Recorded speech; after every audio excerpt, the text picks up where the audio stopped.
Escucha, hermano, he aconsejado a docenas de hombres cuyas esposas los traicionaron. He visto a esposos piadosos colapsar bajo el peso de la infidelidad. Pero también he visto lo que sucede cuando un hombre se mantiene firme en la verdad bíblica en lugar de buscar venganza emocional. Sí, incluso las mujeres en la iglesia engañan. Y cuando lo hacen, es el hombre quien queda destruido dos veces, una por la traición y otra por la culpa de cómo reacciona. Antes de comenzar, por favor suscríbete, dale me gusta a este video y deja un comentario, incluso solo tu nombre, para que sepa a quién estoy levantando en oración hoy, porque oro todos los días por cada uno de mis suscriptores para que se mantengan saludables y nunca sean traicionados. Ahora, déjame decirte lo que la mayoría de los pastores no dirán sobre la infidelidad. La iglesia a menudo dice a los hombres que simplemente perdonen y olviden, que sean más amorosos, que trabajen más en el matrimonio. Pero eso no es lo que la Escritura realmente enseña sobre la traición y la restauración.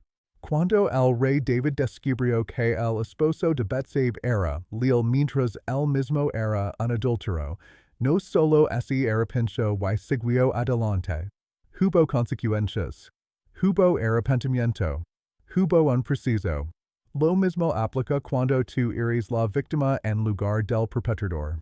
He visto a demasiados buenos hombres cristianos destruirse a sí mismos tratando de seguir consejos que son espirituales pero no son bíblicos. Les dicen que los hombres de verdad no muestran dolor, que los esposos piadosos simplemente oran más, que así fueran mejores líderes espirituales. Esto no habría pasado. Todo eso es basura religiosa que proviene de las tradiciones humanas, no de la palabra de Dios. Paso número 1. No reaccionar. Quédate criado y conoce. Salmo 46:10 no dice, exploder de ira. Dice, quédate criado y conoce que yo soy Dios. Cuando descubres la traición, tu carne destruir tu duda inmediato. Quieres gritar, echarla, llamar a todos los que conoces, publicarlo en las redes sociales, quizás incluso lastimar a alguien. Pero eso es exactamente lo que quiere el enemigo.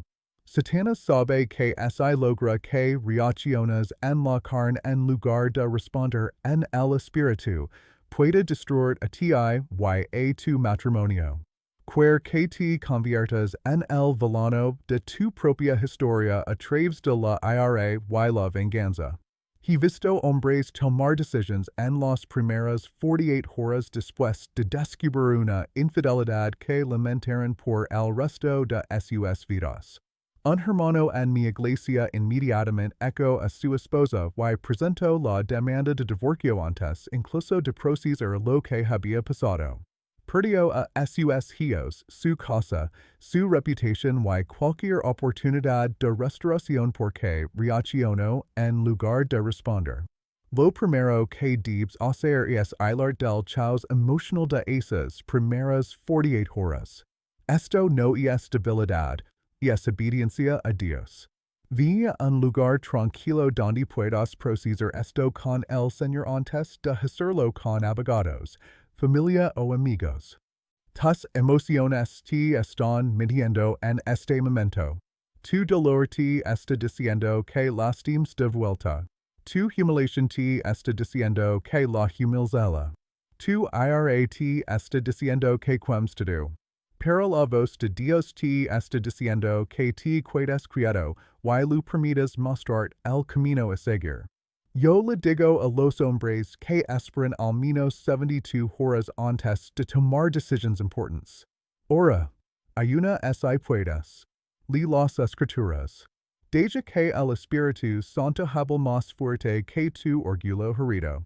Este periodo de espera no se trata de protegerla, se trata de proteger a ti de tomar decisiones que destruyen tu testimonio y tu futuro. Durante este tiempo, no respondas a preguntas de familiares y amigos sobre lo que vas a hacer. No hagas anuncios en las redes sociales. No llames a su familia para decirles lo que ella hizo. No comiences a mover dinero en ella empacar maletas. solo que date criado. Deja que Dios minister a tu corazón roto antes de empezar a tomar decisions con tus emociones heridas. El diablo susurrará que esperarte hace débil, que los hombres de verdad actúan de inmediato, que ella no merece tu paciencia. Pero la voz de Dios dice que la sabiduría espera, que la fuerza así demuestra a través del autocontrol, y que tu respuesta debe ver con tu carácter, no con su comportamiento. Paso número 2. Ve al lugar secreto, antes de ir al abogado. Puedes llamar a un abogado. Pero has llamado al Señor? La mayoría de los hombres comienzan a planear su estrategia legal antes de haber buscado la estrategia de Dios para su vida y su familia. No estoy diciendo que no te protejas legalmente. Estoy diciendo que no hagas de eso tu primera prioridad. Tu primera prioridad es estar a solas con Dios y dejar que Él minister a tu corazón roto antes de comenzar a tomar decisions sobre tu matrimonio quebrantado. Jesús fue a orar antes de cada decisión importante en su ministerio. Cuando enfrentó la traición de Judas, no llamó inmediatamente a los discípulos para una reunión de estrategia. Fue al jardín y oró hasta tener paz sobre lo que venía. ¿Crees que tú eres mejor que Jesús? Este tiempo en lugar secreto no se trata solo de recibir consejos de Dios. Se trata de restaurar tu identidad. La traición ataca quien eres como hombre. Hace que cuestiones tu valor, tu liderazgo, tu capacidad para proteger y prover. Necesitas que Dios te recuerde quien eres en el antes de enfrentar al mundo con estas noticias.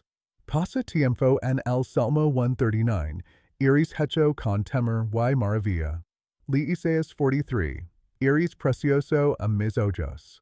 Estudia Efesios 1 sobre tu identidad en Cristo. Deja que Dios reconstruya tu fundamento antes de que las tormentas del divorcio y las batallas por la custodia intenten derribar por completo. Un hombre en mi congregación pasó una semana a solas con Dios después de descubrir la infidelidad de su esposa. Regresó con tanta paz y claridad que incluso a sus amigos no creyentes notaron la diferencia.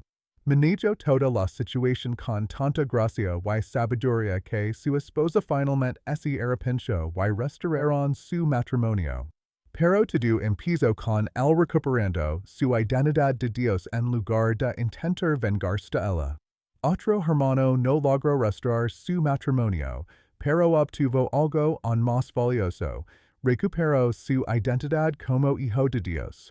Cuando finalmente decidió divorciarse, lo hizo con tal carácter y gracia que incluso el juez comentó sobre su comportamiento.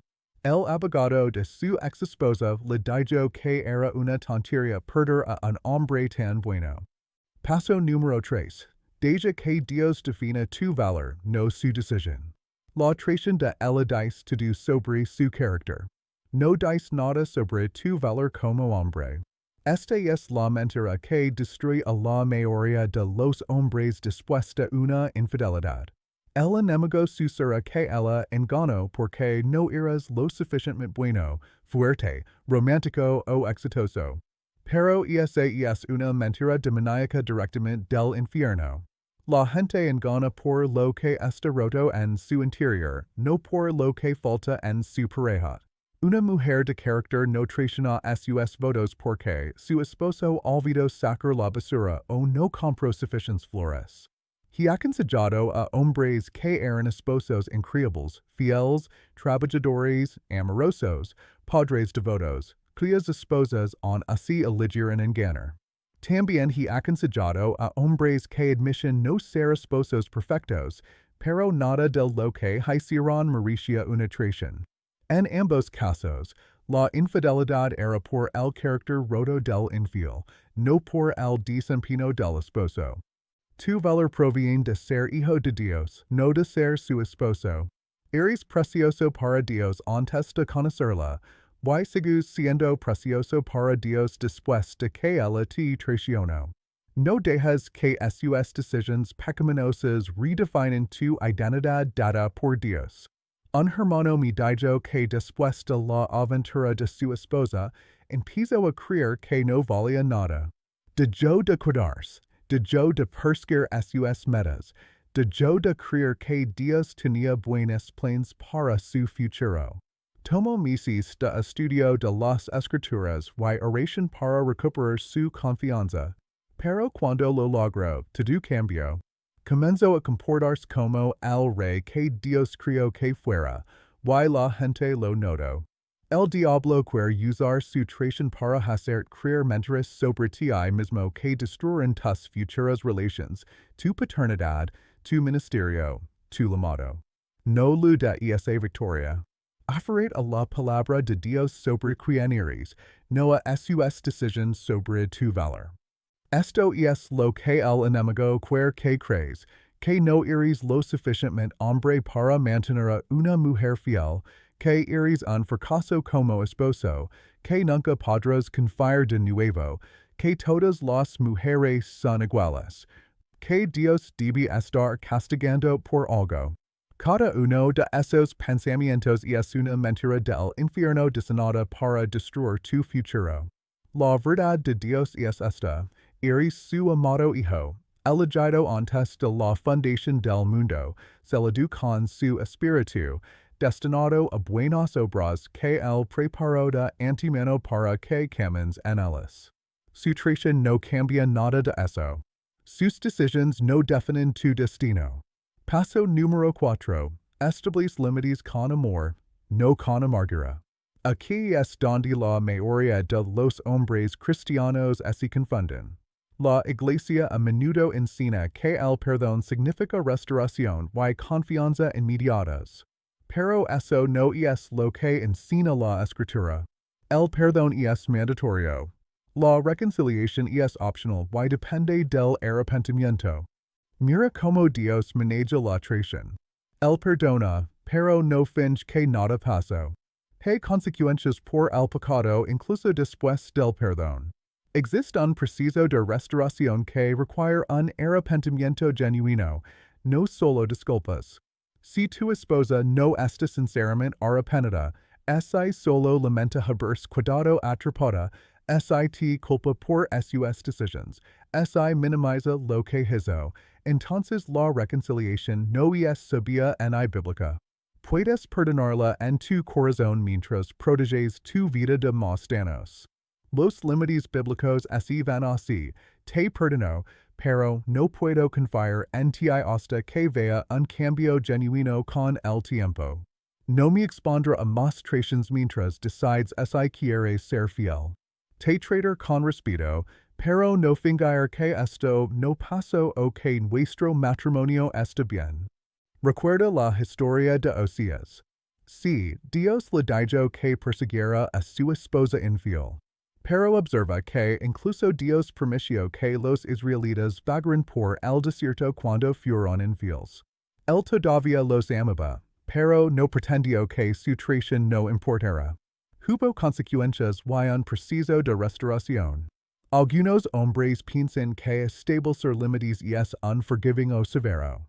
Pero en realidad, los límites son amorosos porque crean espacio para un arrepentimiento genuino y un cambio. Cuando no tienes límites, permites que continúe el comportamiento pecaminoso. Cuando tienes límites saludables, creas condiciones donde la verdadera restauración pueda ocurrir. La clave es establecer límites sin amargura. No la estás castigando. Te estás protegiendo a ti mismo y creando espacio para que Dios actúe. No buscas venganza, estás exigiendo evidencia de cambio antes de arriesgar tu corazón otra vez.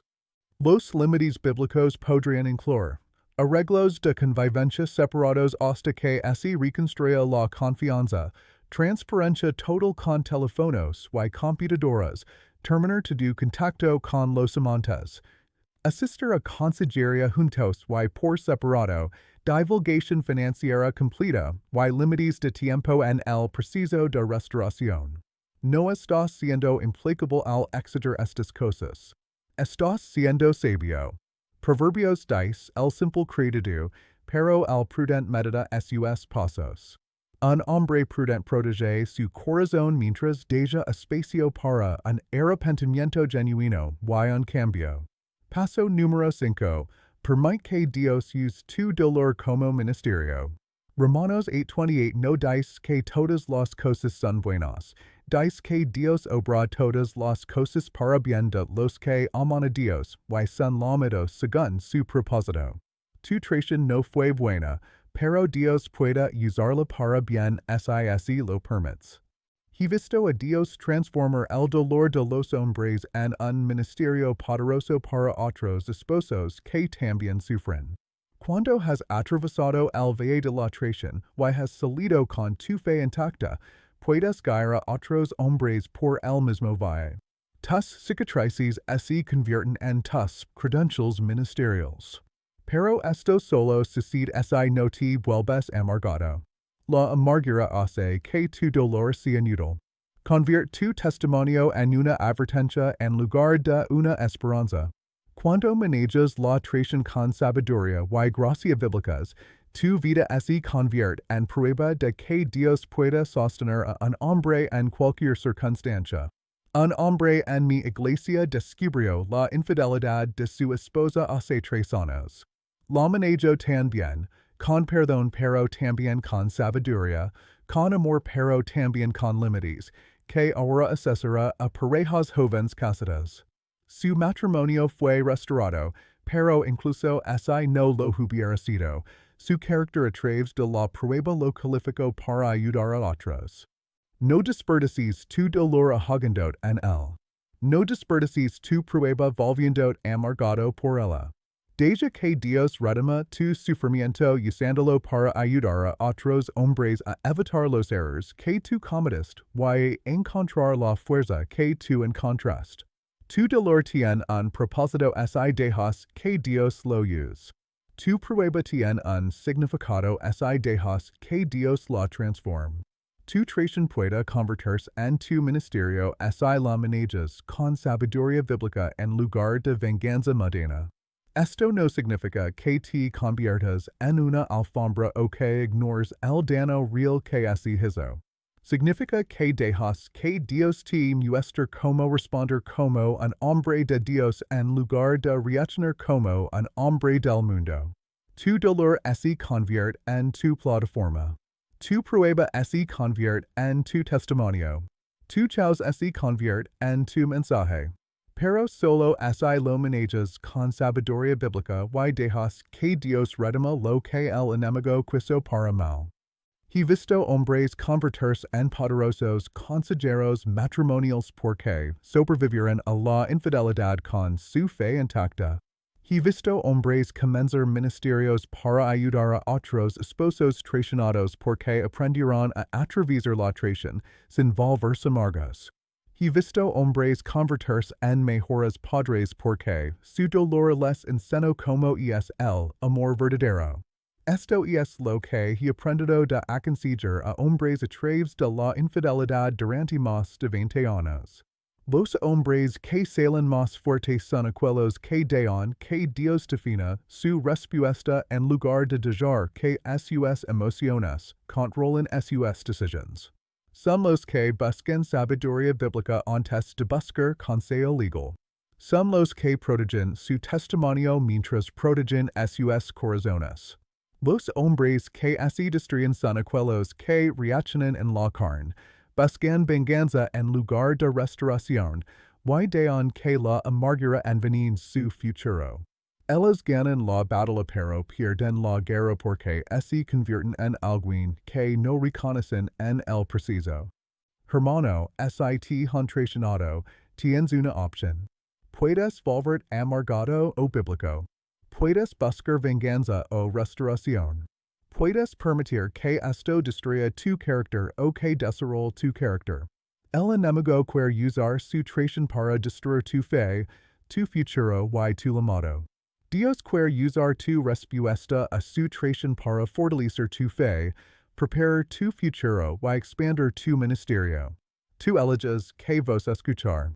Tu eliges si esto te hace mejor o amargado. Tu eliges si esto te irrumpe o te construye. El mundo te dirá que te vengas. Tu carne te dirá que busques venganza. Tu orgullo te dirá que le devuelvas el golpe. Pero la voz de Dios te dirá que te mejores. Que te hagas más fuerte en tu fe. Que tengas más claridad sobre tu valor.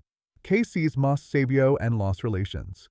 Que seas más compasivo con otras personas que sufren. Esta prueba puede convertir en un hombre amargado que advierte a todos sobre las mujeres, o en un hombre mejor que ayuda a otros a sanar de la traición. La elección es tuya, pero las consecuencias afectan no solo a ti, sino también a tus hijos, tus futuras relaciones y a todos los que Dios ponga en tu camino. Comenta NDPISIT niegas a permitir que la traición destruya tu alma. Hazme saber que eliges responder como un hombre de Dios en lugar de reaccionar como un hombre del mundo. Déjame orar por ti ahora mismo. Padre Dios, levanto a cada hombre que está viendo esto y que ha sido traicionado por la mujer en quien más confiaba. Sana su corazón. Restaurant su identidad. Dale sabiduría para responder con tu carácter en lugar de su dolor. Y así que restores su matrimonio o luda un nuevo futuro, ayúdale a confiar en tu plan y a caminar en tu paz. En el nombre de Jesús, amén. Recuerda, hermano, tu historia no ha terminado. Este capítulo es doloroso, pero Dios todavía está escribiendo tu futuro. No permitas que sus decisiones determinen tu carácter. Deja que la palabra de Dios determine tu respuesta, y mira cómo él convierte tu dolor en propósito.